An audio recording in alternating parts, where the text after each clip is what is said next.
Andrew Zarian, I mean, if you see this, you could shoot a bullet. His hair will stop a bullet. And you're not sure if it looks sprayed or if he just has like a tremendous amount of product in it. But he uses hairspray. I don't want to sound mean or anything, but Propecia really made a difference for him. I don't know if he was losing his hair, but if you look at pictures from him or video from several years ago, you look at video of him now, his hair looks a lot fuller, and his hairline seems to have of course come down a little. Believe me, that's not mean. That's what he was going for. Look, yeah, I saved his life. He owes me in ways that you can never imagine. I'm just kidding, Andrew, if you're listening. But no, really, I mean, it's because of the broadcast. It's because of him being a part of the program, and it's because he may not have noticed that he was losing his hair because it was such a slow progression if he wasn't part of this show, meaning if he wasn't syndicating the show. And he became a fan of it. So, yeah, I mean, I notice a big difference too. If you do a side-by-side, and there's one somewhere online, it's actually compelling. But he gets a lot of shit from these anti-Propecia guys for promoting the fact that he saved his hair with Propecia. Yeah. Yeah, he's been the focus of several online attacks. Oh yeah, giving him a really hard time. There's some hateful people out there that I guess if you're happy, they're not happy. Well, it's if they listen. I understand if these people have suffered adverse side effects, they're going to be banging their drum. I'd probably do the same thing, maybe in a different way and probably in a more effective way. Not saying, believe me, a lot of these Propecia help guys have been pretty effective. But I think there are ways to do it, and there are go about things, and there are ways not to go about things. To make someone feel bad for taking a drug, having success with it, and just wanting to speak about their experience, or to beyond make them feel bad, to in some cases terrorize them, I think that's kind of questionable behavior.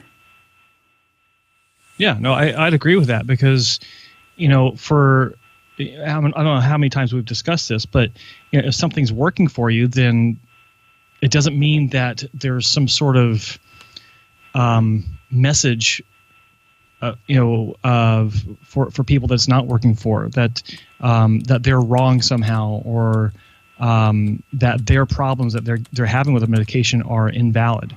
Look, these guys are saying that he has blood in his hands just for coming on the show and saying, "Hey, look at my hair." That's horseshit. This is pathetic. Two more things. I don't want to take up too much of your time. All right, guys, let me give out the phone number, 888-659-3727. Feel free to give us a call if you have any questions or concerns about your hair loss, or if you just want to talk about Andrew Zarian's hair, that's fine too. Thank God, Joe, you were in Turkey before all the craziness happened. Do you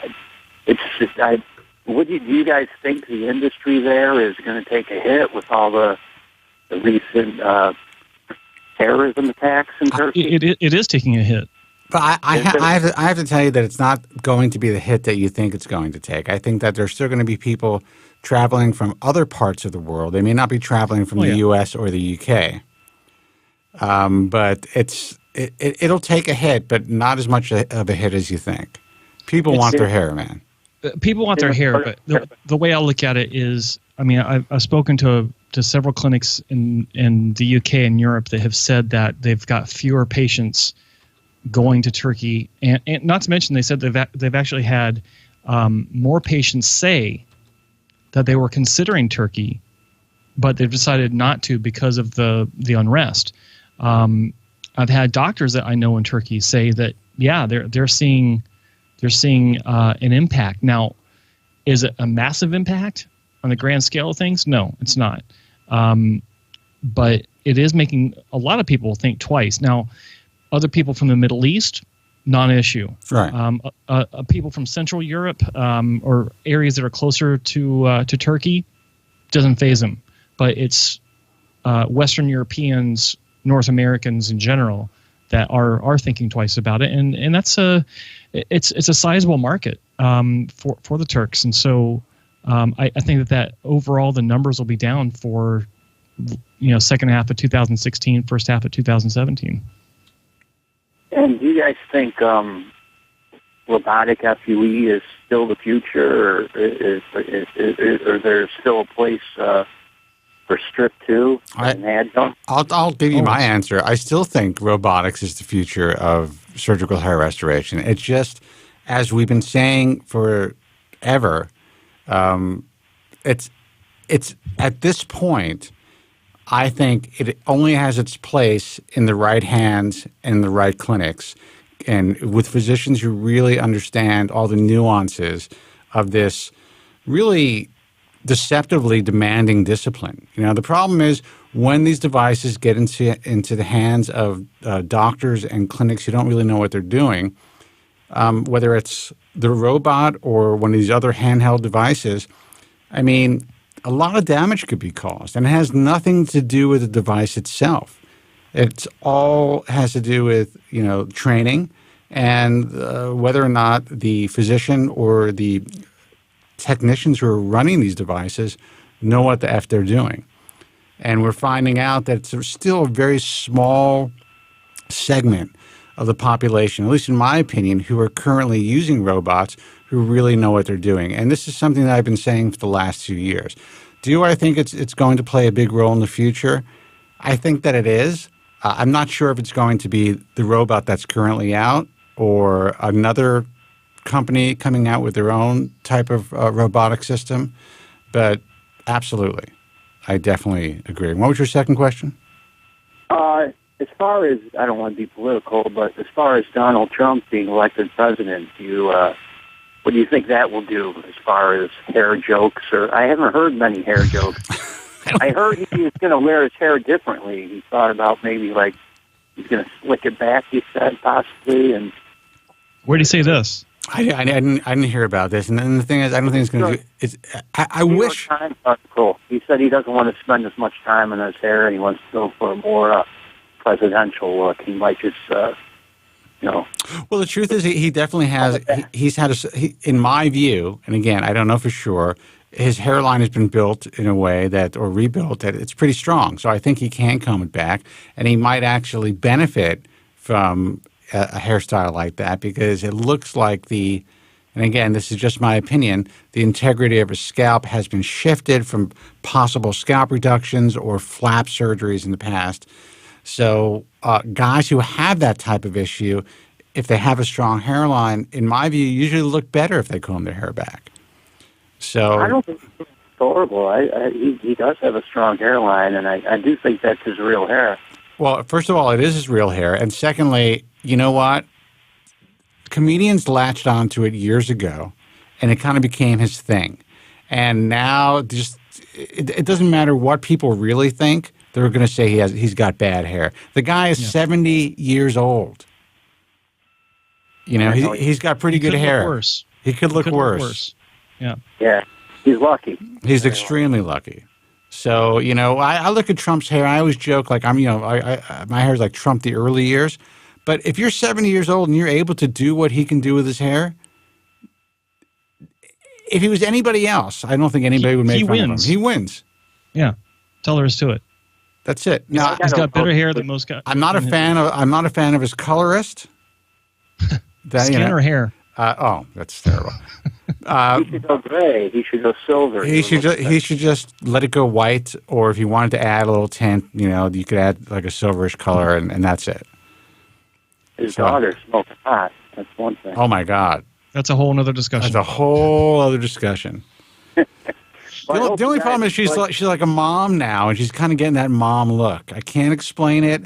It's almost as though she's tainted at this point, and I'm going to get a lot of people who are going to write me about this. Oh, But a real housewife kind of plumpy. No, it's not even. It's just she's still fit. She's still incredibly elegant, and she obviously is articulate and sophisticated. But there's something that's becoming matronly, in my view, and that just comes with motherhood. Is that so wrong to say? I mean, it's just the truth. In my view. Kind of like Prince William's wife. She was smoking hot when she was younger, and she kind of changed a little. Well, you put on the frumpy hats and the unexciting heels and just these really safe outfits, it's going to look like that. I think that's a big deal, or a big part of it with what's her name, the princess. Yeah, he's dressing out of the. Dude, again, I'm going to get a lot of hate mail about this, but the truth is, it's kids. Kids, in my view, ruin women on so many levels. But you put Trump's what's her name? Trump's daughter. Ivanka. Ivanka. Okay. Well, put her next to Trump's wife. Now, kids didn't do anything to her.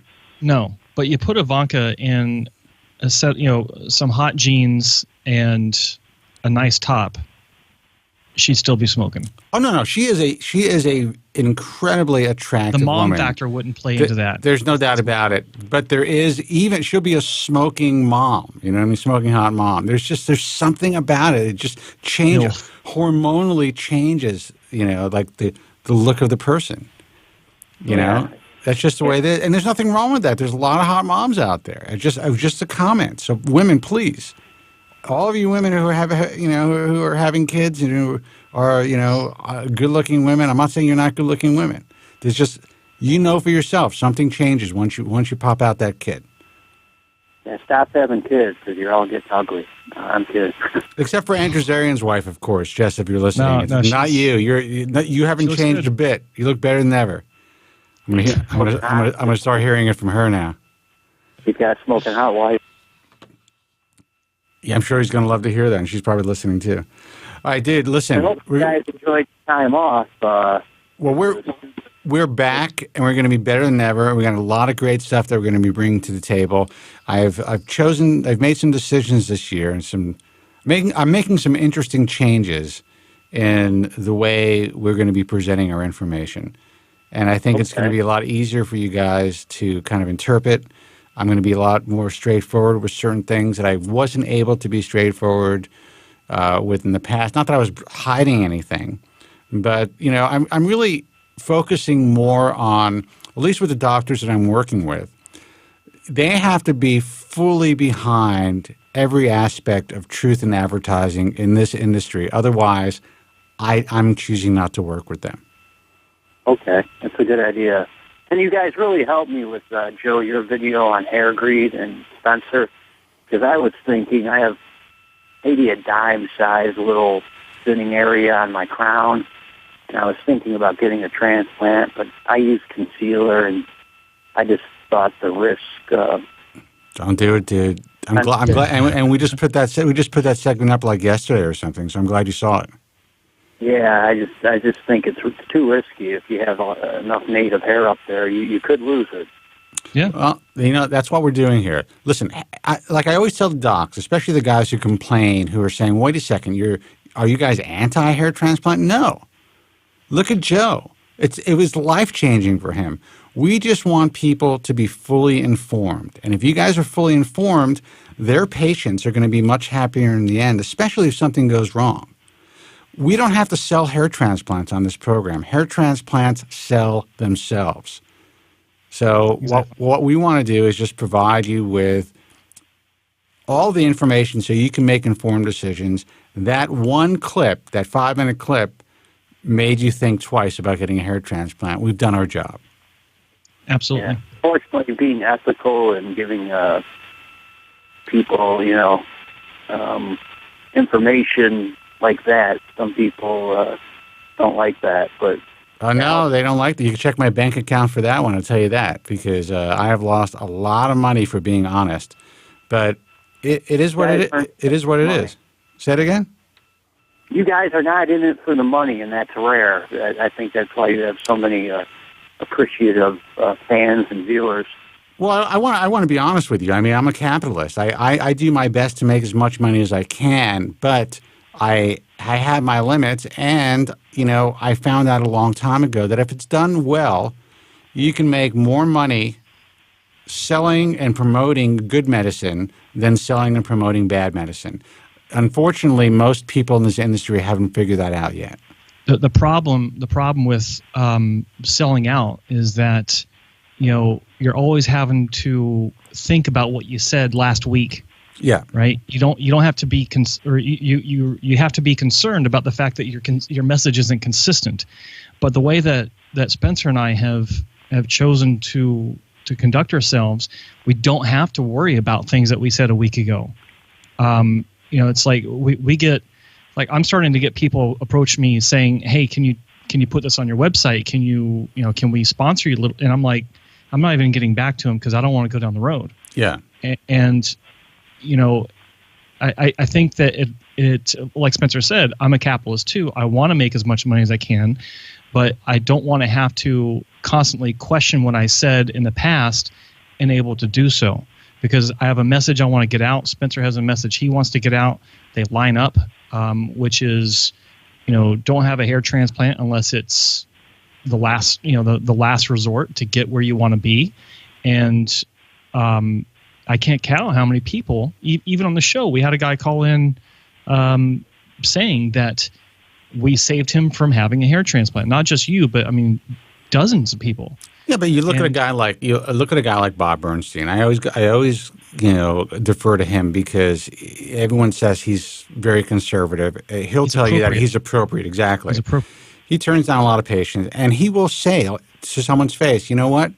Think about it. It's really a last resort." Those are his words too, because he knows that it's not going to turn people away. And if the person decides to have the hair transplant, they're going to be fully informed. That's it. Right. If you go into a doctor's office and they are trying to sell you, or if there's a salesperson saying, "You know what, if you sign up today, we can give you 20% off, or we just had a cancellation. If you sign up today, we can give you these many grafts for free," that's when you want to walk. Yep. Even if you're a candidate for a hair transplant, go someplace else. Okay.